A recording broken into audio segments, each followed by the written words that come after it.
먼저 창립 35주년을 축하드립니다. Happy birthday to you. 그리고 오늘 찬양, 좀 아까 찬양한 그 찬양대로 이런 교회가 되게 하옵소서 하는 그 찬양대로 여러분의 교회가 그런 교회가 되기를 주의 이름으로 축원합니다. 그래서 하나님이 높임을 받으시고 열방 사람들이 주의 이름 앞에 나올 수 있는 그런 날이 빨리 오도록 우리 함께 기도하며 그런 일을 감당할 수 있기를 바랍니다.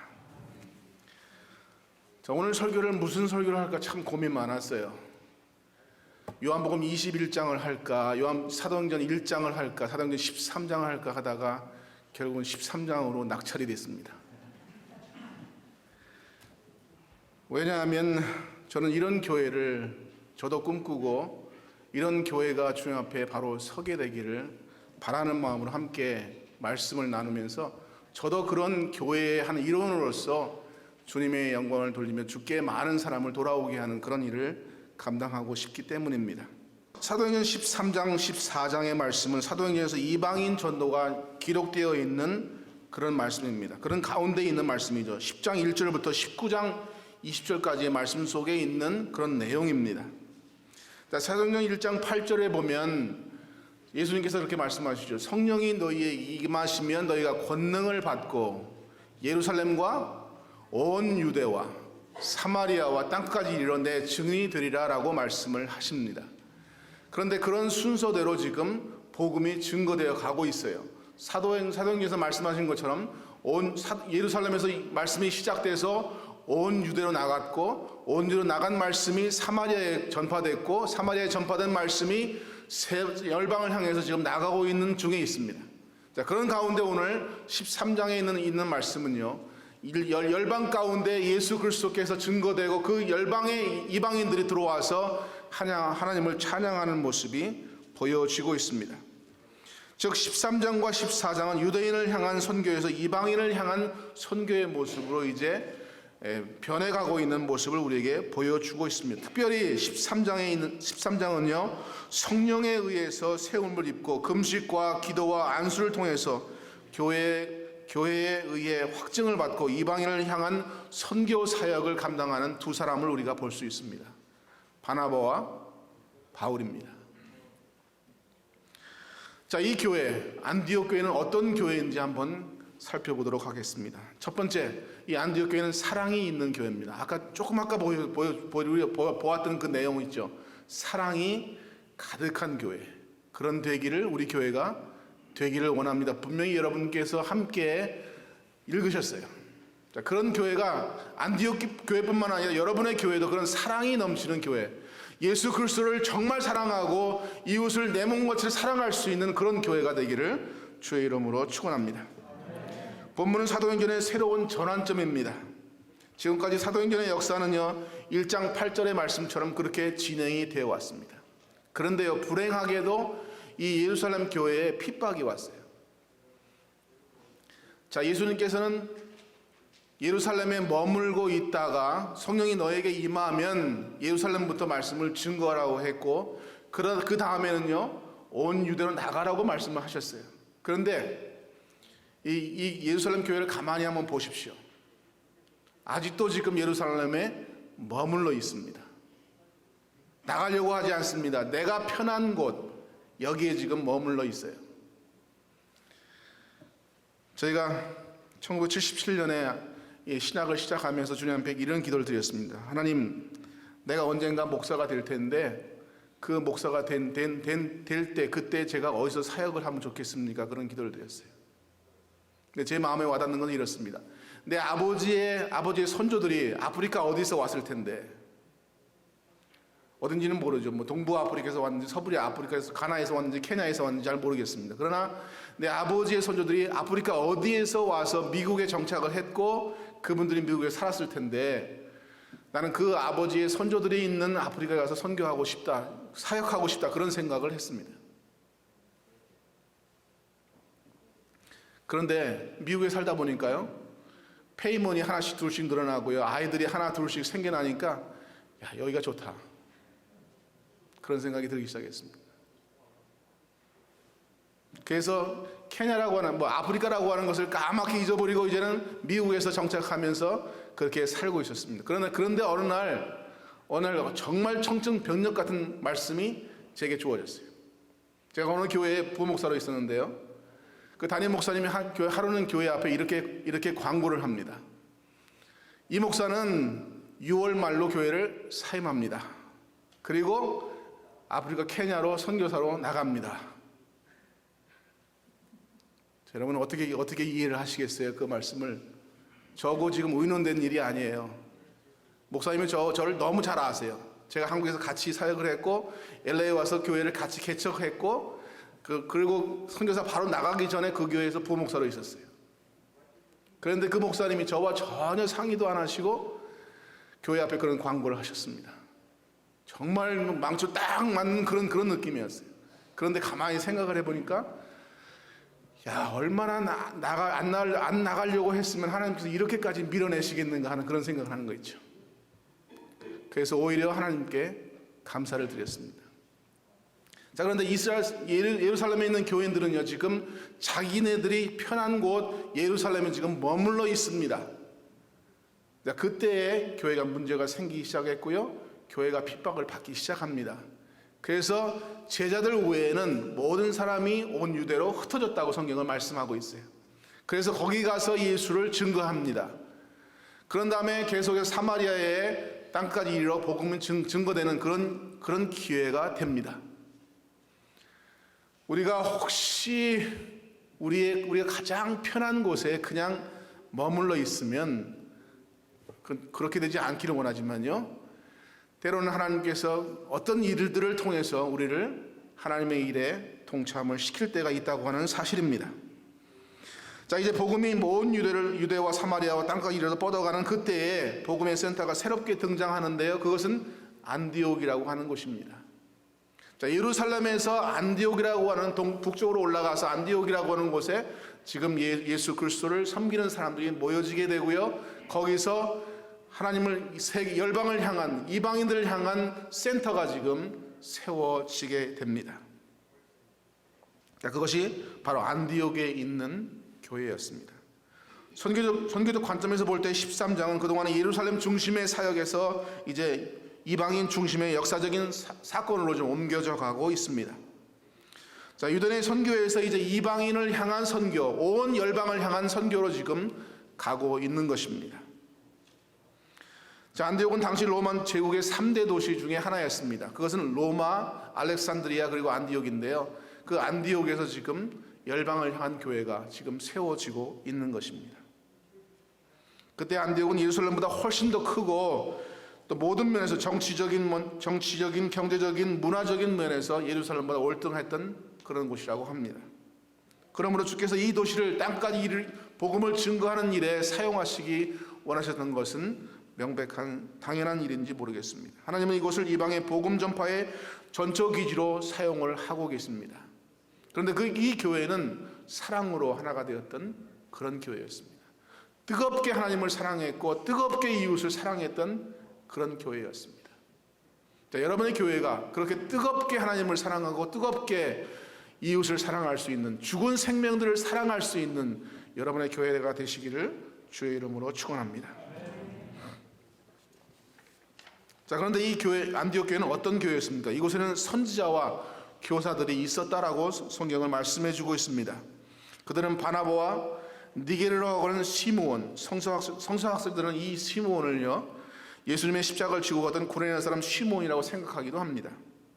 일단 니게르라고 하는 나이저, 영어 성경에 나이저라고 기록되어 있는데요, 나이저라고 하는 말은요, 검다라고 하는 말입니다. 흑인이라는 말이죠.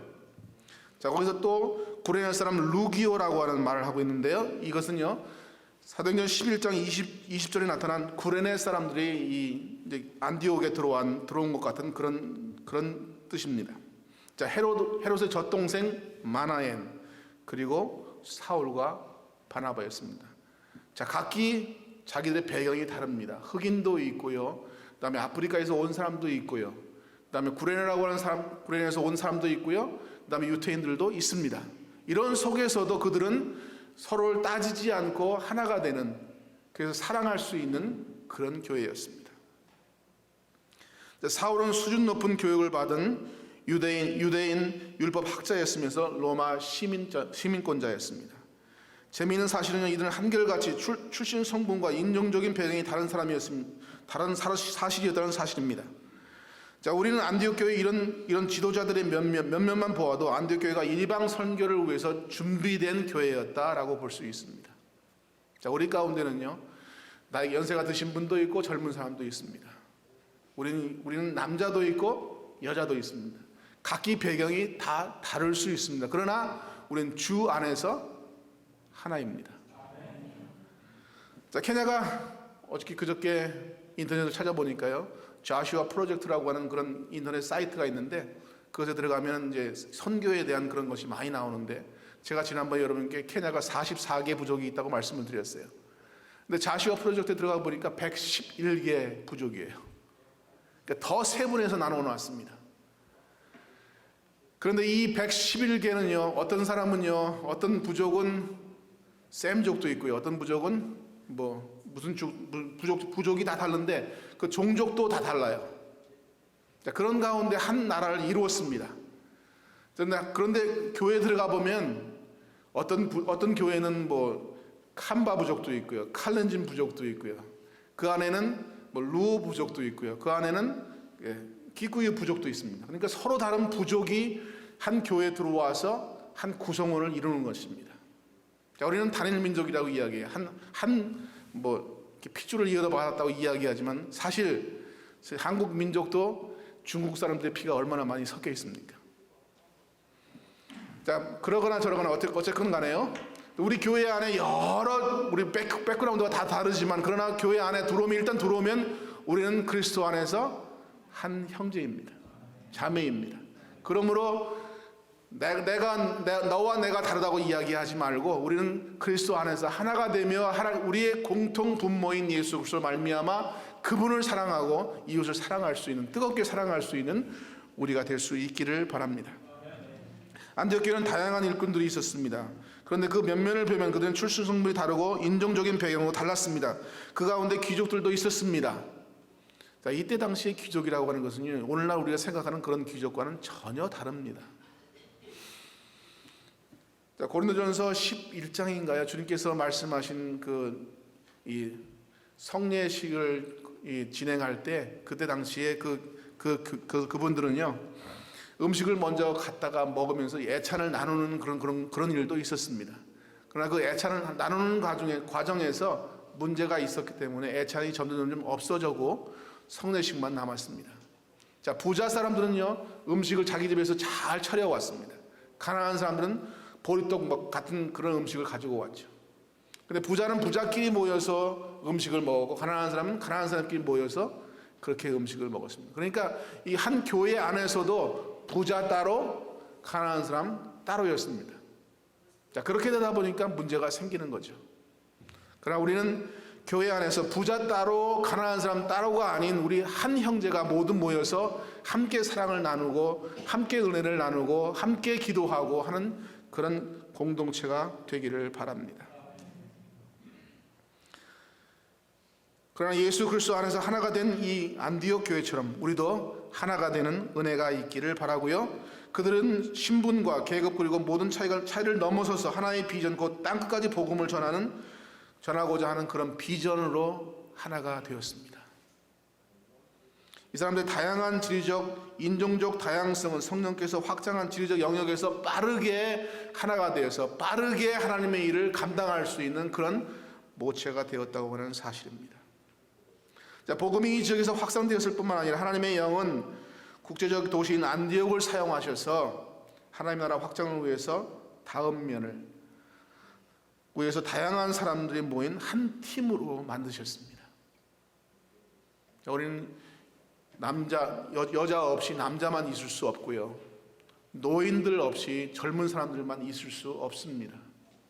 노인들의 지혜와 또 젊은이들의 패기가 함께 하나님의 일을 하는 것이고요, 또 힘이 있는 남자들과 또 지혜가 있는, 앞을 잘 볼 수 있는 여자들이 함께 일을 이루어 나가는 것이죠. 그래서 하나님은 부부를 만드셨어요. 서로 도우면서 하나님의 일을 하라고요. 오늘도 이 땅의 교회가 복음 사역의 위대한 사명을 감당하기 위해서 온 교회가 서로의 다름에도 불구하고 선교를 향한 비전을 중심으로 하나가 되는 역사가 있기를 바랍니다. 그래야만 땅끝까지 복음을 전하는 사명을 감당할 수 있게 될 것입니다. 바나바, 시므온, 루기오, 마나엔, 사울 등 다양한 사람들이 하나님의 교회에 있었습니다. 이 5사람은 모든 문화와 다른 문화와 인종적 배경에서 온 것입니다. 그들은 나이, 기술, 외모, 인격, 좋아하는 것, 싫어하는 것이 다 다를 것입니다. 그럼에도 불구하고 그들은 공통점인 그리스도를 믿는 신앙이 있었고요. 그것 때문에 하나가 되고 그것 때문에 함께 일을 이루어 나가고 있습니다. 우리는 그리스도께서 자신을 따르라고 부른 어떤 사람도 배척해서는 안 됩니다. 너는 안 돼라고 이야기하지 마시고요.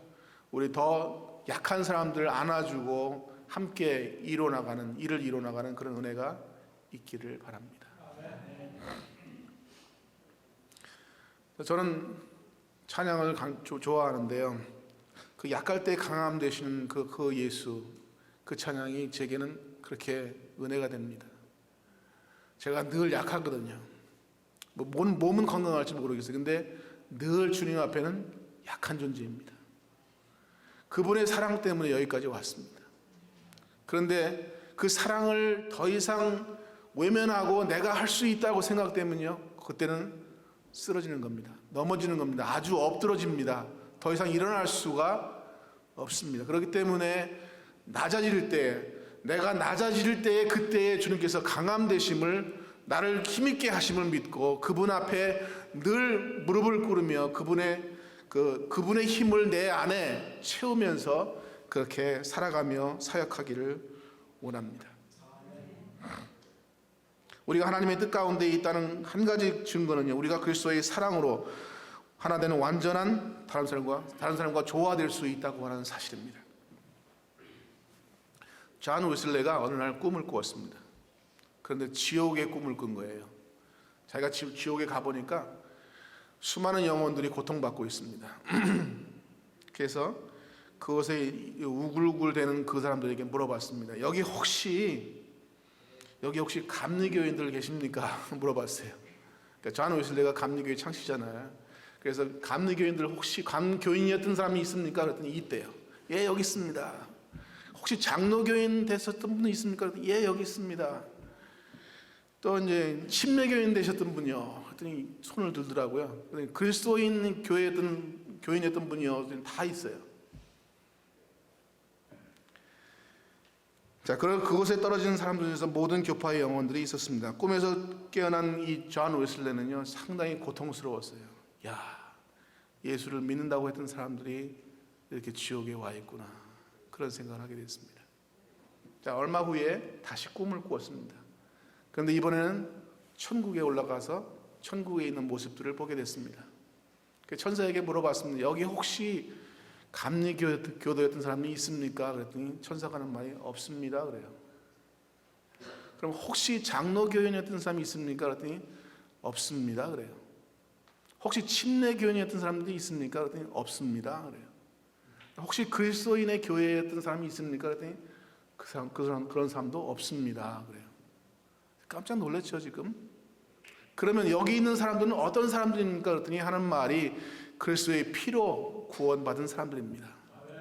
자, 거기에는 장로교인도 없고요. 거기는 침례교인도 없습니다. 거기는 감리교인도 없고요. 그리스도인의 교회도 없고 오직 예수 그리스도의 피로 구원받은 사람들, 그래서 이 어린 양을 찬양하고 하나님을 찬양하는 사람들, 그런 사람들 모인 곳이 천국이라고 합니다.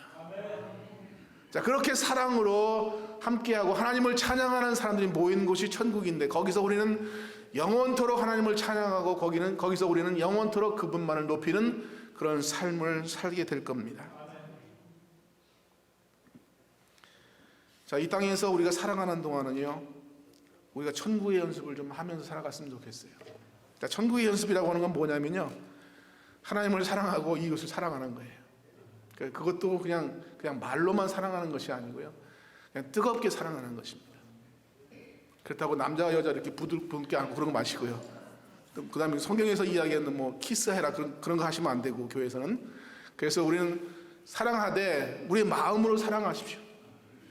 그럼 행동으로 근데 그냥 얼싸는 그런 거 말고 다른 행동으로 좀 보여주십시오. 그래서 정말 아끼고 사랑하는 그런 마음을 보여줄 수 있기를 바랍니다. 두 번째, 이 안디옥 교회는 금식하며 주를 섬기며 금식하는 교회였습니다. 자, 오늘 본문에 다시 한번 돌아가 보죠. 3장 2절을 한번 보겠습니다. 누가 한번 읽어주실래요? 3장 2절이요? 13장 2절이요? 주를 섬겨 금식할 때에 성령이 이르시되 내가 불러시키는 이를 위하여 바나바와 사울을 따로 세우라 하시니. 예, 아멘. 자, 주를 섬겨라고 했는데 주를 섬겨라는 말이 무슨 말인가요? 주를 섬겨.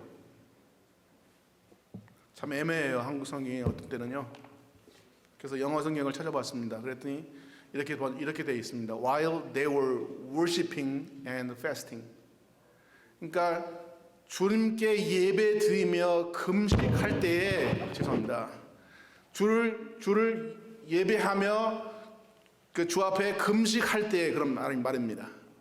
예배할 때라고 하는 말을 한글 성경에는 섬겨라고 하는 말로 지금 번역을 해 주었는데요. 이 예배를 하는 것은 그냥 형식적인 예배가 아니라 마음과 정성을 다 들여서 온 몸으로 하나님께 예배하는 겁니다. 저는 아까 우리 저 헌금할 때 불렀던 찬양이 있죠. 내게 있는 모든 것을 아낌없이 드리는, 저는 그 찬양을 못해요. 왜 그런지 아세요? 내게 있는 모든 것을 주께 드리네. 저 사실 여기 돈이 있거든요. 근데 이거 다 안 드렸어요 오늘. 근데 영어 성경에는요 오히려 이렇게 되어 있습니다. I surrender. 그러니까 내 삶을 주님께, 그건 할 수 있을 것 같아요. 근데 여기 있는 거 이거는 아깝거든요 사실. 또 써야 할 때가 있거든요. 그래서 저는 그 찬양을 부를 때 저는 웬만하면 그 찬양을 좀 안 불렀으면 좋겠어요. 제 개인적으로는요. 왜냐하면 내가 좀 감추고 있는데도 불구하고 다 드린다. 그게 저로서는 용납이 안 되는 거 있죠. 그렇게 드리고 싶어요. 그렇게 드리고 싶은데 사실은 그게 안 돼요. 그렇다고 여러분들 뭐 부르지 말라 그런 말씀은 아니고요. 제 의도가 그렇다는 이야기입니다. 그래서 우리는 예배할 때만큼은 다른 생각 좀 접어두고요. 집에 뭐 가스 켜놓고 만남 그런 생각하지 마시고 그냥 타면 타게 두세요. 하나님께 또 주시겠죠. 그래서 온전히 주님께만 향할 수 있는 그런 은혜가, 그런 예배가 우리 속에 있기를 바랍니다. 자, 이 교회는 그렇게 하나님을 섬겼습니다. 그렇게 하나님을 예배합니다. 그냥 찬송만이 아니라 온 정성을 주님께 드리는, 온 마음을 주님께 드리는 그런 예배입니다. 레위기에서는 제사의 방법에 대해서 말씀해 주고 있죠. 그 제사를 드리는 방법은 이렇습니다. 동물을 가져오면 동물 위에다, 머리 위에다가 안수하죠. 그래서 자기의 죄가 그 동물에게 가기를 바랍니다. 그리고는요, 배를 가르죠. 배를 갈라서 배 안에 있는 모든 것을 다 끌어냅니다. 그리고 물로 다 깨끗하게 닦습니다. 그리고 그것을 나무 위에 올려놓고 불을 붙이고 번제로 드리는 것, 이렇게 불로 하나님께 드리는 것이 이 제사 방법입니다. 그러면 아낌없이 머리부터 끝까지 온전하게 다 드리는 거예요. 생각과 행동의 모든 것을 주님께 드리는 것, 그것이 예배입니다. 로마서 12장 1절에 가서 한번 살펴보시죠. 그냥 찾지 마시고요. 그러므로 너희를 권하노니 하나님이 기뻐하시는 산제사로 드리라 라고 말씀합니다. 산제사로, living sacrifice. 우리 예배가 온전하게 주님께 드려질 수 있는 산제사. 우리의 목숨을 죽이지는 않지만 죽이는 것처럼 우리의 몸과 마음과 모든 것을 한꺼번에 같이 드리는 예배, 그것이 진정한 예배입니다. 그런데 이 안디옥 교회는 그렇게 지금 예배를 하고 있습니다. 금식하는 사람들은 음식을 준비할 필요가 사실은 없죠.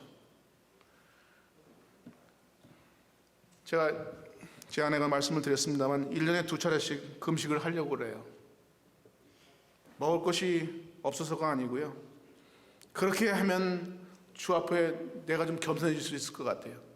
그리고 미리 기도함으로써 하나님께서 제게 주시는 힘으로 계속 사역을 할 수 있을 것 같아요. 그래서 6월 말, 그 다음에 12월 말에 하려고 그러는데요. 전에는 그래서 일주일씩 한번 했어요. 나이로비 가보니까요. 처음에 93년에 나이로비 갔는데 나이로비가 5,300피트예요. 해발. 굉장히 높죠. 그래서 일주일 하다가 제가 하나님 이러다 가는 거 아니에요? 너무 힘든 거 있죠. 해발 5,300피트니까 너무 힘든 거 있죠. 그래서 하나님 제가 이제 일주일 못 하겠어요.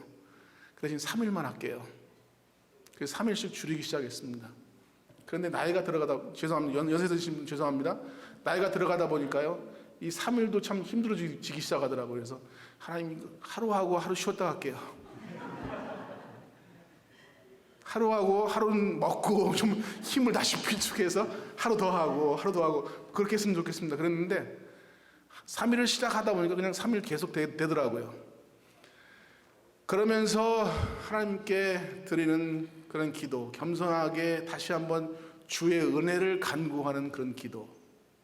자, 여기 안디옥 교회는 바로 그것입니다. 하나님 앞에 겸손하게 무릎 꿇고 기도하는 기도. 그리고 하나님의 힘이 아니면, 하나님께 주신 힘이 아니면 감당할 수 없겠다고 하는 그런 고백입니다. 자, 이스라엘 백성들이 구약에서 3일씩 월요일, 수요일 날, 금요일 날 일주일에 2번씩 금식하고 11조를 내고 했던 그런 기도의 내용들을 보게 되는데요. 하나님은 그들의 금식을 기뻐하지 않으셨다고 말씀하세요. 그들이 온전한 금식을 한 것이 아니라 오히려 그때에 오락하고 사람들을 갈취하고 했던 그런 내용들이 있었기 때문에 말씀하시면서 온전한 금식을 하라고 말씀하시죠. 남에게 보이려고 하는 것이 아니라 온전히 하나님의 눈에만 들어오게 그렇게 기도해라 라고 말씀을 하고 있습니다. 역대하 20장 3절 이하에 보니까 여호사밧이 기도를 하는데요. 그때 적군이 쳐들어옵니다. 적군이 수많은 사람들이 쳐들어오니까 그 앞에 벌벌 떨면서 하나님 앞에 금식하며 기도합니다. 하나님, 이 많은 사람들이 우리를 쳐들어왔는데 전쟁은 하나님께 속한 것인데 하나님 이들을 물리쳐 주십시오라고 금식하며 기도합니다. 자, 그런 것이 온전하게 하나님 앞에 자기 자신을 내놓는 것이 바로 금식하는 기도입니다.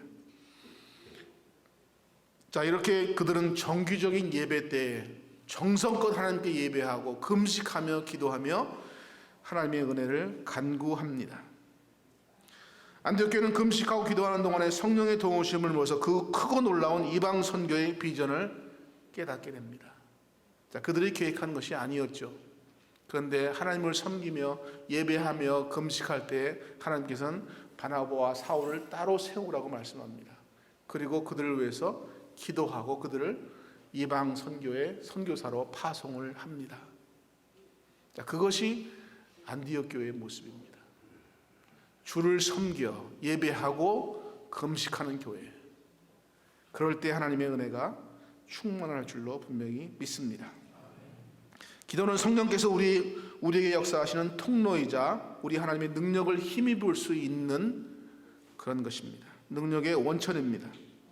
안디옥 교회는 안수로 이 두 사람을 그 사람의 사역을 도왔고요. 기도하고 물질로 그들을 돕고 있습니다.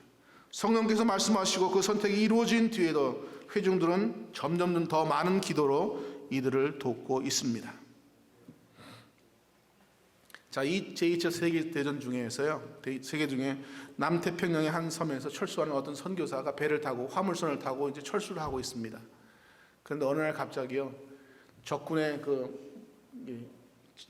잠수하면서 딱 잠만경이 그 배 앞에 딱 나타난 거예요. 그러니까 이제 적군한테 지금 걸린 거죠. 그러니까 이 선교사가 그 앞에서 기도하고 있습니다. 하나님, 이 잠수함에 있는 이런 모든 부분들이 고장나게 좀 해주세요. 하나님, 그 키가 이렇게 키를 움직이잖아요. 키가 고장나게 해주세요. 모타 부분들이 고장나게 해주세요. 그렇게 구체적으로 기도를 했다고 그래요. 우리는 무슨 일을 할 때요, 좀 구체적으로 기도하세요. 하나님 돈 주세요 그렇게 하지 마시고 얼마가 필요합니다, 왜 필요합니다 라고 구체적으로 말씀하세요. 물론 하나님이 다 아세요. 그렇지만 하나님께서는 그렇게 구체적으로 기도하기를 원하십니다. 우리의 사정을요, 솔직하게 내놓는 겁니다. 주님 앞에 감추려고 하지 마십시오. 그분 다 아세요, 이미. 그러나 여러분에게 좀 가까이 오셔서 대화하기를 원하세요. 기도가 꼭 길어야 하는 것은 아니죠. 길게 하면 좋죠. 근데 길게 꼭 하실 수 없는 분들이 있잖아요. 건강상 기도하실 수 없는 분들이 있고요. 또 기도를 잘 못한다고 생각하셔서 잘 짧게 하시는 분들이 있는데, 우리의 속에 있는 간절함이 있으면 하나님께서 그것을 들으십니다. 기도의 대부분은 몇 마디, 예수님의 기도의 대부분은 몇 마디였어요. 그렇게 긴 기도는 결국 아니었습니다. 그러나 간절한 기도였습니다. 겟세마네 동산에서 기도하실 때 땀이 흐르는데 그 땀이 핏방울처럼 그렇게 흘렀다고 말씀하세요. 정말 온 힘을 다해서 주님 앞에 기도드리는 그런 기도의 내용들, 그것이 바로 주님께서 하셨던 기도였습니다. 옛날에, 아주 옛날이죠. 옛날에 어떤 목사님이 금강산에 가서 기도를 하셨어요. 그때만 해도 여기에 이렇게 호랑이가 나타났답니다. 금강산에. 한참 기도를 하는데, 열심히 기도를 하는데 호랑이가 딱 앞에 나타난 거예요. 목사님 앞에. 딱 입을 쫙, 입맛을 다십니다. 아, 맛있겠다. 그러니까 너무 깜짝 놀라서 눈을 떠보니까요, 호랑이가 바로 앞에 있는 겁니다. 그래서 이 목사님께서 외마디를 하나님께 지릅니다. 어떻게 질렀냐면요, 하호! 그랬어요. 무슨 말인지 아세요? 하호! 하나님, 호랑이가 나타났습니다. 그게 하호예요. 근데 하나님은 알아들으셨어요. 그리고는 갑자기 어디서 손이 하나가 날아와서 호랑이를 딱 치워갖고 호랑이가 저를 날아갔습니다. 하나님은 그렇게도 역사하세요. 하호 하셨는데도 하나님께서 알아두셨어요. 외마디 기도지만 그 하나님께서 그렇게 역사를 하셨습니다. 자, 우리의 간절함이, 우리 속에 있는 그 간절함이 하나님께 드릴 수 있기를 바랍니다. 그냥 건성적인 기도, 그런 기도 하려고 하지 마십시오. 정말 간절한 기도, 예수님께서 기도하실 때 땀이 핏방울처럼 떨어졌던 그런 기도를 하나님께 드릴 수 있는 교회가 되기를 바랍니다. 구세군의 창설자였던 윌리엄 부스 대장이 이렇게 충고합니다. 모든 것이 당신에게 달려있는 것처럼 그렇게 일하고, 모든 것이 당신의 기도에 달려있는 것처럼 그렇게 기도하라. 그런 간절함으로 기도하라.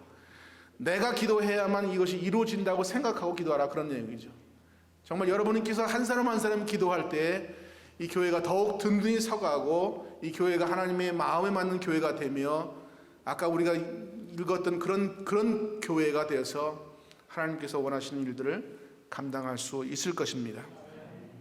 우리가 기도할 때 하나님은 우리 하나님께서 우리에게 응답하실 것이고요, 우리가 기대했던 것보다 더 많은 것으로 우리에게 넘치게 주실 것입니다. 그러나 무엇보다 응답받는 기도의 가장 중요한 열쇠는 겸손히 기도하는 겁니다. 하나님을 이용하라고 하지 마십시오. 하나님은 여러분의 이용 대상이 아닙니다. 저의 이용 대상이 결코 아닙니다.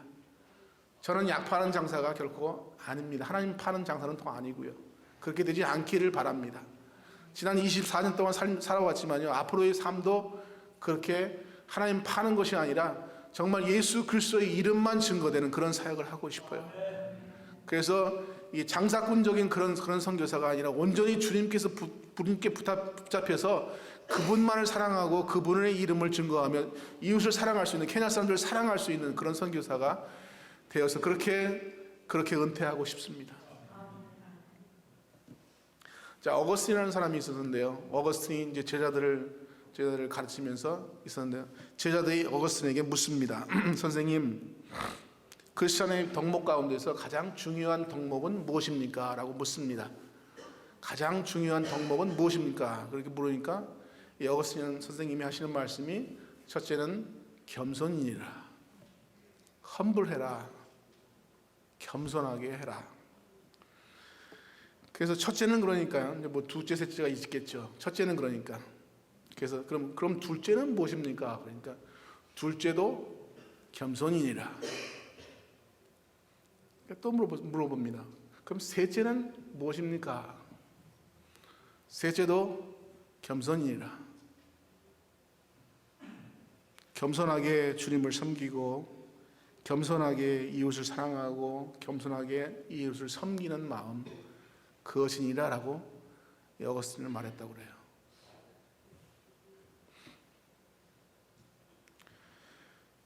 그래서 저도 겸손하게 주님 섬기고 겸손하게 이웃을 섬길 수 있는 그런 마음을 늘 가지려고 합니다. 근데 아직도 부족해요. 아직도 보면 네가 뭘 알아, 그런 생각이 가끔 들어와요. 그러면서 야, 너 또 까분다, 그런 생각을 하죠. 그래서 끝까지 겸손하게 주님께서 쓰실 수 있는 그런 종이 되도록 기도해 주시고, 여러분 교회가 그런 교회가 되기를 주의 이름으로 축원합니다. 마지막입니다. 세 번째는 안디옥 교회는 성령의 말씀에 즉시 순종하는 교회였습니다.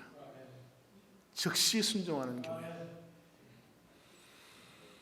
자, 누가복음 5장에서 주님께서 베드로에게 이렇게 말씀하십니다. 베드로야, 내가 내 배에 좀 앉아도 되겠니? 그러니까 오십시오. 그래서 거기 앉아서 지금 말씀을 증거합니다. 말씀을 증거하신 후에 베드로에게 이렇게 이야기합니다. 베드로야, 좀 깊은 데로 가자. 그래서 그물을 한번 내리자. 그랬더니 베드로가 하는 말이, 선생님, 제가 밤새도록 고기를 낚아봤는데 지금 한 마리도 못 잡았어요. 그런데 지금 이 시간, 지금 환한 이 시간에 고기가 잡히는 시간이 아닙니다. 그런데 주께서 말씀하시니 제가 주의 말씀에 순종하겠습니다. 그리고 깊은 데로 가서 그물을 내립니다. 그랬더니 고기가 쉴 수 없을 만큼, 그물이 찢어질 만큼 많이 잡혔다라고 이야기합니다. 그러니까 즉시 순종하니까 그 순종 앞에 귀한 일들이 벌어졌습니다. 요한복음 2장에서 가나의 혼인잔치에서 주님께서 물로 포도주를 만드십니다. 그런데 이 포도주를 만드는 이 과정에서요, 자, 거기서 포도주가 다 떨어졌다라고 이야기하죠. 자, 그런데 이 주님께서 하시는 말씀이, 이 종들에게 하는 말씀이, 물을 길어다가 그 돌 한간에다가 담어라라고 말씀하세요. 저 같으면요, 제가 종이었으면, 아니, 당신 좀 이상하게 된 거 아니야? 그럴 것 같아요. 어떻게 물을 갖다가 돌 항아리에 담습니까? 그 동안에 물 항아리에 담는다고 무슨 일이 일어나겠습니까? 그런데 종들은 물 항아리에 다 담습니다. 그리고 주님께 다시 말씀하시죠. 이제는 떠다가 연회장에다가 갖다 줘라. 메스 오브 뱅킷에 갖다 줘라 그러죠. 그리고 종들은 그 말씀에 순종합니다. 그걸 갖다 주었더니 이 연회장이 물로 된 포도주를 마시고 나서 하는 말이, 이제까지 너는 아주 좋은 포도주를 두었다라고 말씀합니다. 즉각 순종했을 때에 엄청난 일이 일어납니다.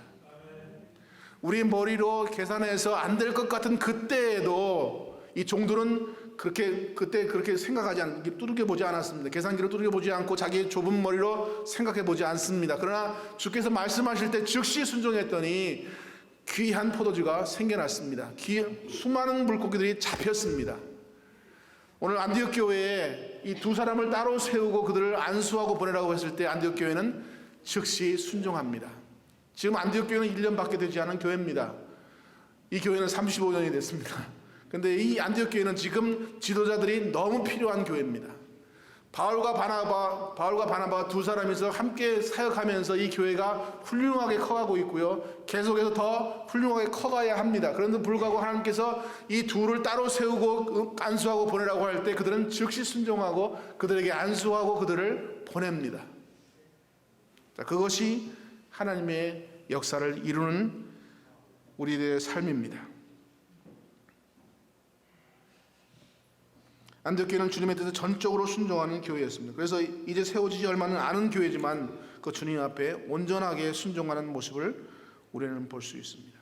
그건 참으로 놀라운 결단이고 희생이었습니다. 오늘날 안디옥 교회는 사라졌지만요, 그들의 희생과 헌신으로 말미암아 전 세계는 복음의 빛을 볼 수 있었고 우리에게까지 복음이 증거돼서 우리가 예수를 믿고 오늘 따라가고 있습니다. 자, 그러면 우리도 이 안디옥 교회처럼 즉시 순종할 수 있는 그런 은혜가 있기를 바랍니다. 혹시 인간의 생각과 뜻, 지도자들의 생각과 뜻만이 있는 그런 교회가 아니라 온전하게 하나님이 주인 되시며 하나님의 뜻만이 성립되는, 서가는 그런 교회가 바로 안디옥 교회였었고, 그런 교회 때문에 수많은 사람들이 복음을 받고 예수 그리스도를 말미암아 구원을 얻었습니다. 샘 슈메이커라고 하는 사람 목사가 있는데요, 그런 그의 저서에서 이렇게 말합니다. 평범한 인간을 위한 특별한 상황에서 10%만 순종하는 사람은 10%만 행복을 누릴 수 있다. 10% 순종하는 사람은요, 얼마만큼 행복을 누린다고요? 10% 행복을 누릴 수 있다. 그런데 100% 순종하는 사람은요, 100% 행복을 누릴 수 있다고 합니다. 모르겠어요. 저는 아직 그게 완전히 와닿지는 않는데, 이분 경험상 그렇게 말씀하셨을 것 같아요. 근데 저도 짧은 사역이지만 그런 경험들이 더러더러 있습니다. 하나님 앞에 전적으로 순종하면 전적인 행복이 우리 삶에 밀려 들어오고요. 그것은 우선 영적인 행복감이고요. 그 다음에 육체적인 행복감도, 물질적인 행복감도 함께 우리에게 임한다고 하는 사실입니다. 자, 하나님 앞에 100% 순종할 수 있는 여러분의 삶이 되고 여러분 교회가 되기를 주의 이름으로 축원합니다. 절반쯤의 생활만 성경에 순종하는 사람은요, 절반 정도의 행복만 발견할 수 있습니다. 생애 전체를 예수님의 말씀에 순종한 사람은요, 100%의 행복을 알게 될 것이라고 말합니다. 안디옥 교회는 어떤 교회보다 마찰과 분쟁의 요소가 많은 그런 교회였습니다. 왜냐하면 여러 분류의 사람들이 모였던 교회였기 때문입니다. 제가 오하이오에서 목회할 때 거의 딱 절반 정도가 절반 이쪽, 절반은 저쪽, 그런 한국의 남쪽이요. 있잖아요. 영남 반, 호남 반. 근데 제가 섬기는 교회가 의사들만 한 거의 20명이 있었어요. 그러니까 서로 똑똑하죠. 다 똑똑한 거죠, 다.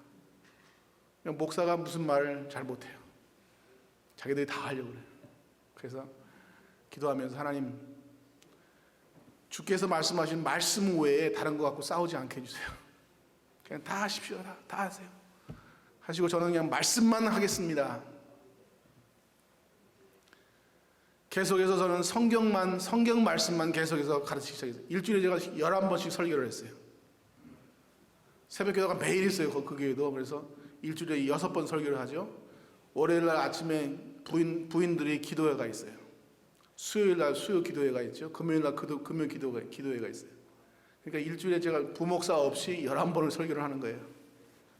그러니까 참 힘들더라고요. 근데 수요일마다 제가 소선지서를, 그러니까 이 구약에 있는 소선지서를 매주 강의를 하기 시작했습니다. 자, 소선지서의 내용은 뭐냐면요, 회개하라, 더 늦기 전에, 그런 말씀이에요. 그러니까 주제가 그런 거예요. 그래서 첫 한 달 정도 설교하니까 제 마음에 이런 마음이 옵니다. 내가 너무하는 거 아닌가? 너무하는 거 아닌가? 회개하라, 주님의 때가 오기 전에. 그런데 직접적으로 회개하라 그런 건 아니지만 그 내용상으로는 전부 그런 내용이에요. 그 소선지서를 1년 넘게를 강의를 합니다. 그런데 전혀 변하지 않을 것 같은 장로님들이요, 조금씩 변하기 시작했어요. 인간적인 방법이 아닌 성령에 의해서 하나님의 말씀 앞에 말씀으로 그들에게 그들을 변화하라 그런 말을 전혀 하지 않고요, 하나님의 말씀이 이렇다라고만 선언하고 그들에게 말씀을 증거했습니다. 성령께서 그들의 마음을 조금씩 행동을 조금씩 바꾸기 시작하셨습니다. 2년 반 후에 제가 교회 앞에 사임서를 제출했을 때 장로님들이 그러세요. 어디 큰 교회에 청빙 받으셨어요? 아닙니다. 그랬더니 그럼 저희가 잘못한 거 있어요? 그래서 장로님들이 잘못한 거 하나도 없어요. 저 다시 선교지로 가려고 그래요. 그래서 사임하고 다시 선교지로 들어갔습니다. 우리는 이 안디옥 교회처럼 사랑이 넘치는 교회가 되기를 바랍니다.